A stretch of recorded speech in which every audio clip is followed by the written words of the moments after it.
School बंद होता है और मस्ती करने का फुल टाइम मिलता है। ये कहानी भी ऐसी ही एक समर वेकेशन की है। 1998 की बात है। 16 साल की निशा और उसका 13 साल का छोटा भाई अमन उस साल की समर वेकेशन के लिए बहुत एक्साइटेड थे, क्योंकि वो करीब 10 साल बाद अपने नाना नानी से मिलने जा रहे थे। उनके नाना नानी शिमला हिल स्टेशन के पास एक छोटे से गांव में रहते थे।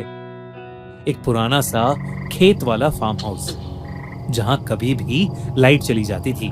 पर अमन और निशा बहुत एक्साइटेड थे। ये पहली बार था जब वो अपने पेरेंट्स के बिना ट्रैवल कर रहे थे। एक लंबा सफर तय करके उनकी ट्रेन शिमला में रुकी। स्टेशन पर सिर्फ वो दोनों ही उतरे। उतरते ही उन्होंने अपने नाना नानी को देखा और बैग्स उठाकर उनकी तरफ दौड़ पड़े। नाना नानी बिल्कुल वैसे ही लग रहे थे जैसे उनकी यादों में थे, बस अब थोड़े कमजोर हो गए थे। उस समय तेज धूप पड़ रही थी और काफी गर्मी थी, लेकिन उसके बावजूद उनके नाना नानी ने शॉल ओढ़े हुए थे। उनकी आंखों में एक अजीब सा खालीपन था। चेहरे पर मुस्कुराहट तो थी, लेकिन बहुत ही नकली सी। लेकिन अमन और निशा का ध्यान इन चीजों पर गया ही नहीं। वो तो अपने नाना नानी से मिलकर बहुत खुश थे। पूरी कार राइड में दोनों अपने ट्रेन के सफर की स्टोरी सुनाते रहे। नाना नानी ज्यादा कुछ नहीं बोले, सिर्फ हाँ में हाँ मिलाते रहे और बार बार गाड़ी के रियर व्यू मिरर से उन्हें देखते रहे। शिमला से करीब 1 घंटा कार ड्राइव करके वो लोग घर पहुंच गए। उनके नाना नानी का एक बड़ा सा फार्म हाउस था, पर काफी पुराना हो चुका था। पीली दीवारें और चारों तरफ जंगली घास। ऐसा लग रहा था कि जैसे उस घर को कोई मेंटेन ही नहीं करता है। दूर दूर तक कोई और घर नहीं था। रात हो चुकी थी तो आसपास कुछ दिखाई भी नहीं दे रहा था। घर के बाहर वरांडा में एक पुरानी रॉकिंग चेयर थी, जो बिना हवा के भी हल्की हल्की हिल रही थी। अमन ने मजाक में बोला कि ऐसी ही जगह पर हॉरर मूवीज शूट होती हैं, और दोनों भाई बहन हंस पड़े। घर के अंदर सब कुछ पुराना था। ब्लैक एंड व्हाइट फोटोज, लकड़ी का फर्नीचर और एक अजीब सी स्मेल, जैसे कुछ सड़ रहा हो। जब दोनों ने मुंह बनाया तो नानी मुस्कुराते हुए बोली, ये गोबर की स्मेल है, खेतों से आ रही है। ये कहकर नानी किचन में चली गई और नाना जी ने उन्हें उनका रूम दिखाकर खाने के लिए आने को बोला। उनका रूम काफी बड़ा था, पर खिड़की से सिर्फ अंधेरा और लंबी घास दिख रही थी। थोड़ी देर बाद नानी ने खाने के लिए बुलाया। सब डिनर के लिए बैठ गए। नाना नानी उनके साथ डाइनिंग टेबल पर बैठे तो सही, पर उन्होंने कुछ खाया नहीं। बस यही रिपीट करते रहे कि वो दोनों कितने खुश हैं कि बच्चे आए हैं। ये बात दोनों बच्चों को पहले तो बहुत अजीब लगी, पर वो दोनों अपने नाना नानी से 10 साल बाद मिल रहे थे। शायद उनकी नाना नानी ने उन्हें बहुत ज्यादा मिस किया था। डिनर के बाद निशा और अमन अपने रूम में चले गए। थोड़ी देर बाद नाना जी कमरे में आए। गुड नाइट कहकर नाना जी ने लाइट ऑफ की और जाने से पहले बोला, रात में यहाँ कई जानवरों की आवाजें आती हैं, डरना नहीं और कमरे के बाहर बिल्कुल भी मत निकलना। ये कहकर नाना जी उनके कमरे से चले गए और थके हुए बच्चे कब सोए उन्हें पता ही नहीं चला। हर बार कोई नया सॉफ्टवेयर मिलता है, प्रॉमिसिंग लगता है, पर फिर एक्सेस के लिए वेट करना पड़ता है और एंड में कुछ नहीं मिलता। लेकिन विक्रांत का टूल अलग है, ना वेट ना कोड, बस खोलते ही काम शुरू। सिर्फ कुछ टाइम इसे यूज किया और बैलेंस रिसीट्स बदलने लगे। आओ देखते हैं कि ये वर्क कैसे करता है। लेफ्ट साइड पर असिस्टेंट का प्रेडिक्शन, राइट साइड पर प्लेटफॉर्म एंटर करते हैं। आप एक ऑटोमेटिक एग्जिट सेट करते हो ड्रॉप से पहले और बूम, सब परफेक्टली मैच होता है। चलिए एक बार और ट्राई करते हैं। असिस्टेंट ने फॉल पॉइंट बताया 4.29, फॉलो किया और वेट किया। लो, फिर से परफेक्ट रिजल्ट मिला। आजकल कई लोग अपने रिजल्ट शेयर कर रहे हैं। फाइनली एक टूल जो सच में काम करता है बिना कुछ मांगे। अगर आप भी देखना चाहते हो तो नीचे लिंक फॉलो करो, विक्रांत के चैनल से जुड़ जाओ और असिस्टेंट खुद यूज करके देखो। Instant access, no delay. जब तक अवेलेबल है तब तक ट्राई जरूर करो। अगले 2 दिन काफी नॉर्मल गुजरे।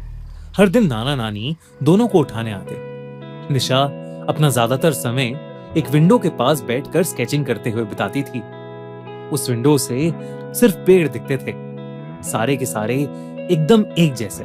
अमन घर के आसपास घूमता रहता या घर के पीछे के कोने में एक पुराने झूले पर बैठकर अपने वॉकमैन पर गाने सुनते रहता। नाना नानी हर दोपहर ये कहकर घर से निकल जाते कि वो दोनों खेत में काम करने जा रहे हैं और सीधा रात को वापस आते। घर में एक लैंडलाइन फोन भी था, पर वो खराब पड़ा था, तो वो बच्चे अपने मम्मी पापा से भी बात नहीं कर पा रहे थे। कुछ छोटी छोटी चीजें भी थीं जो थोड़ी अजीब थीं, जैसे नाना नानी कभी भी उनके साथ कुछ खाते नहीं थे। हर बार कोई ना कोई बहाना करके दोनों डाइनिंग टेबल पर बस बैठे रहते। एक बार अमन ने देखा कि किचन में फ्रिज खुला हुआ था और अंदर सिर्फ एक पतीला था जिसमें कोई लाल गाढ़ा सा लिक्विड था। जब उसने पूछा तो नानी ने सिर्फ इतना कहा कि वो एक पुरानी फैमिली रेसिपी है और वो जोर जोर से हंसने लगी। अक्सर नानी बेवजह जोर जोर से हंसना शुरू कर देती थी और नाना जी कई घंटों तक एक ही जगह बैठकर सामने किसी चीज को घूरते रहते। दोनों भाई बहन को लगा कि ये सब बुढ़ापे की निशानी है। उस रात निशा की आंख किसी आवाज से खुली। आवाज दरवाजे के बाहर से आई थी।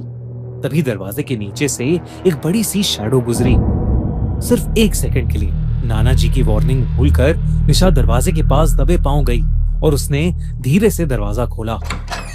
वो अजीब सी बदबू अब और तेज हो गई थी। सामने अंधेरा था, पर किसी के गुर्राने की आवाज आ रही थी। वो कोई जानवर नहीं लग रहा था, वो कुछ और ही था। इससे पहले कि निशा उसके पास जाकर कुछ समझ पाती, अचानक से किसी ने उसके कंधे पर हाथ रखा और उसकी चीख निकल गई। उसके पीछे उसकी नानी थी। उनके चेहरे पर अब भी वही अजीब सी नकली स्माइल थी और उनका चेहरा अजीब सा सफेद पड़ चुका था। उन्होंने निशा को सोने को कहा। घबराई हुई निशा चुपचाप अपने कमरे में वापस आ गई, लेकिन वो डर के मारे सो ही नहीं पा रही थी। निशा को अब उस जगह से एक घबराहट होने लगी थी। अगली सुबह नाना नानी उसके कमरे में आए। दोनों का चेहरा बिल्कुल नॉर्मल था।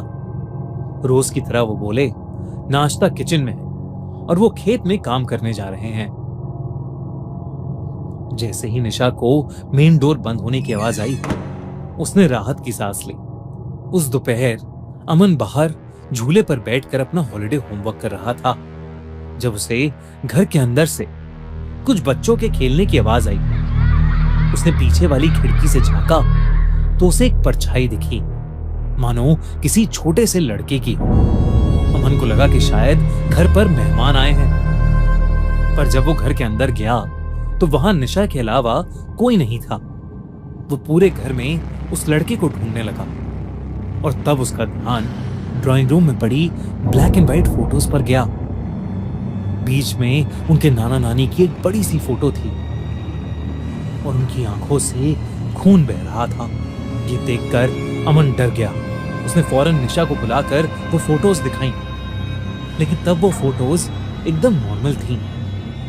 निशा ने भी अमन को अपने साथ हुआ कल रात का किस्सा बताया। दोनों बच्चों के हाथ पैर ठंडे पड़ चुके थे। आखिर चल क्या रहा था उस घर में? घर में टोटल 3 कमरे थे। उनके नाना नानी का रूम फर्स्ट फ्लोर पर था और वो हमेशा ही बंद रहता था। ऐसा लग रहा था कि जैसे वो गंदी सी बदबू उन्हीं के कमरे से आ रही है। उन दोनों ने किसी तरह चाबियों के गुच्छे से चाबी ढूंढकर वो कमरा खोला। दरवाजा खोलते ही उन्हें एक बहुत ही गंदी स्मेल आई। अंदर बेड पर 2 सड़ती हुई बॉडीज पड़ी थीं। दोनों अपना मुंह ढककर थोड़ा और पास गए तो निशा ने देखा कि एक बॉडी के गले में वही लॉकेट था जो नानी पहना करती थी। निशा के पैरों तले जमीन खिसक गई। वो समझ गई कि ये लाशें उनके नाना नानी की हैं।